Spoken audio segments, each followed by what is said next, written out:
Hanya sebuah ruangan. Jarak antara dia dan istrinya. Dua dunia terpisah. Istrinya tersapu oleh superhero. Hingga menjadi cercahan daging. Semuanya begitu cepat.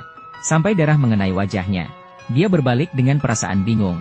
Melihat superhero tak jauh. Superhero membuat alasan tak jelas. Lalu dengan kecepatan kilat. Langsung pergi. Dia masih memegang tangan istrinya yang hangat. Terlihat tak berdaya. Superhero itu tidak meminta maaf. Dia malah menyalahkan istrinya yang berdiri di tengah jalan. Sehingga menghalanginya menangkap penjahat. Bahkan agar tetap mempunyai citra baik. Sengaja mengirim pengacara agar Robert mau tanda tangan perjanjian kerahasiaan. Dan superhero akan ganti rugi. Sebesar 45 juta. Seperti apa kehidupan manusia di mata mereka? Hanya sebatas uang. Robert sangat marah. Dia dengan marah mengusir pengacara itu keluar. Tapi di dunia ini orang-orang berdampingan hidup dengan superhero. Sebagai manusia biasa, tidak berdaya. Satu-satunya cara dengan minum alkohol. Tapi alkohol di supermarket. Semuanya superhero. Saat akan ke kasir dia terjatuh. Dia akan membalaskan dendam atas kematian sang istri. Tapi tidak disangka masalah ini diketahui FBI. Seorang pria menemuinya. Sengaja mencari Robert. Dan berkata kebenaran yang tidak diketahui. Semua ini disebut superhero. Tapi setiap tahun membunuh ratusan warga sipil tidak berdosa. Tapi setiap saat mereka akan dibela oleh pemerintahan. Dan dia sebagai polisi akan menangkap bajingan itu. Dan akan dihukum dengan caranya sendiri. Sebelum melakukan itu, Robert kira pria ini gila. Yang mencuri identitas polisi untuk melawan superhero. Karena pasti akan mati. Tapi sekarang memikirkan, apakah dirinya harus menyerah. Jadi dia mengikuti Jerry. Datang ke sebuah bar. Di sini para superhero melampiaskan nafsu mereka. Jerry menunjukkan video pada Robert. Dia sama sekali tidak habis pikir. Istrinya sangat berharga baginya. Tapi superhero menjadikan topik pembicaraan. Superhero berbicara dengan superhero lainnya. Bahwa dia berlari kencang dan menghancurkan tubuh istri Robert. Dan menelan satu giginya. Rasanya sangat menjijikkan. Setelah berbicara, keduanya malah tertawa. Sekarang Robert mengerti. Ternyata nyawa manusia di mata mereka hanya sebagai lelucon. Dia memutuskan akan membalas perbuatan superhero itu. Untuk itu dia bertemu dengan pengacara superhero. Dia ingin menandatangani perjanjian rahasia itu. Jadi pergi ke perusahaan itu. Jadi dia datang untuk mengamati. Setelah melewati pemeriksaan keamanan, Robert ke sebuah ruangan yang berisi 7 orang. Superhero dan pengacara segera mendekat. Namun bagi Robert, superhero itu masih terlihat berdarah. Tapi sekarang dia harus bertahan. Kalau tidak rencananya akan gagal. Setelah mengerti, Robert segera tenang. Sebelum tanda tangan, dia pertama ingin ke toilet dulu. Bersiap untuk mengambil alat di balik casing HP. Lalu meletakkan tangannya. Dia menjatuhkan alat. Saat ini di luar ada superhero wanita. Untungnya dia fokus make up. Tidak menemukan keanehan. Setelah dia pergi, Robert juga bergegas keluar. Tapi dia tidak tahu bahwa ada The Invisible Man suka mengintip. Semua ini baru saja dilihatnya. Robert ke ruangan lagi. Sambil tanda tangan. Meletakkan alat penyadap di bawah meja. Akhirnya selesai. Ketika mereka merasa senang.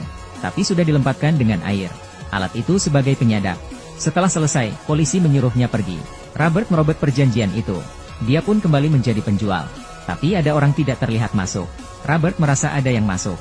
Tapi tidak bisa melihatnya. Hanya ada alat yang melayang. Invisible Man menarik nama tagnya. Kemudian menariknya. Dan memukulinya secara sepihak. Robert dibanting ke lantai dan kaca. Tapi meskipun begitu, dia masih tidak menyadari. Invisible Man akan membuatnya mati. TV diangkat. Dan dengan ini akan membunuhnya. Tepat pada waktunya. Ada yang masuk dalam toko. Polisi datang dan memukuli orang tidak terlihat itu hingga terpental. Kemudian dengan menggunakan linggis. Hingga tembok jadi runtuh. Tapi ternyata kosong. Orang tidak terlihat menyerangnya. Lalu menyerang balik. Polisi terus dipukuli. Semua serang berhasil ditangkisnya. Polisi sangat cerdas. Dia pun meludahi orang tidak terlihat. Sekarang akhirnya bisa dilihat. Polisi mulai menyerang. Lalu memukulinya. Tapi Invisible Man bukan hanya menjadi manusia tidak terlihat. Dia bisa melawan balik polisi. Polisi dijatuhkan. Saat ini Robert diam-diam akan menyerang balik. Polisi pun berpura-pura mengaku agar menarik perhatiannya. Tapi ada yang terjadi pada Robert. Kabel tidak panjang. Suara itu didengar oleh Invisible Man. Saat ini, polisi menyeringai. Jadi menendangnya. Sehingga mengenai kabel yang dipegang Robert. Invisible Man itu pun tersentrum. Lalu langsung jatuh. Tidak ada gerakan. Ternyata mereka baru saja mengalahkan superhero.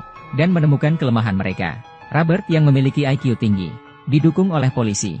Memutuskan untuk merekrutnya. Tapi Robert panik saat ini. Dengan begini bisa mengalahkan superhero. Dia sudah membunuh The Invisible Man. Akan ada masalah. Keduanya memasukkan ke bagasi. dan akan mengubur The Invisible Man. Ada suara dari dalam bagasi. Tidak disangka Robert jadi sangat sensitif. Dia belum membunuh Invisible Man. Sekarang akan ada banyak masalah. Bagaimana membunuh superhero? Hal ini akan sulit bagi mereka. Jadi polisi menemui rekannya, yaitu Frankie si pembunuh. Mungkin dia ada cara. Akhirnya Frankie membunuh Invisible Man itu, yang sudah diculik itu. Dia pun panik. Jadi Frankie menodongkan senjata. Karena semua superhero memiliki alat GPS. Dia tidak ingin masuk dalam hal ini. Ini bukan masalahku. Sekarang dia tahu wajahmu. Frankie pun ikut dengan polisi. Kali ini mereka menjadi penjahat. Mereka membawa The Invisible Man itu ke pabrik kosong. Dan meletakkan aluminium di dalam ruangan. Untuk mengganggu chip Invisible Man itu. Jadi dengan tegangan yang tinggi. Untuk mencegah melarikan diri. Saat ini Invisible Man tersadar. Jadi akan menyerang keduanya. Kalian akan kubunuh. Trali itu di sentrum listrik. Sehingga muncul percikan api. Invisible Man melunak. Baiklah, apa yang kalian inginkan? Uang? Kami tidak mau dengan uang kotormu. Lalu ketiganya memikirkan cara untuk membunuh The Invisible Man. Frankie berkata dengan karbon. Keras seperti berlian. Hampir tidak bisa menembus. Sebelumnya banyak yang mencoba membunuhnya. Mereka semua dibunuh oleh The Invisible Man itu. Jika tidak dibunuh dalam waktu 6 jam, mereka harus menyelesaikan ini. Lalu mereka mulai mencoba berbagai cara. Frankie meracik obat dulu. Lalu dijadikan seperti peluru. Bahan dari peluru ini sama dengan kulit dari The Invisible Man itu. Dalam sekali tembakan, peluru itu memantul lagi dari dinding. Dan tidak menembus tubuh Invisible Man. Invisible Man malah mengejeknya. Aku tidak bisa dikalahkan. Kalian semua bodoh. Dan hal ini melelehkan aluminium.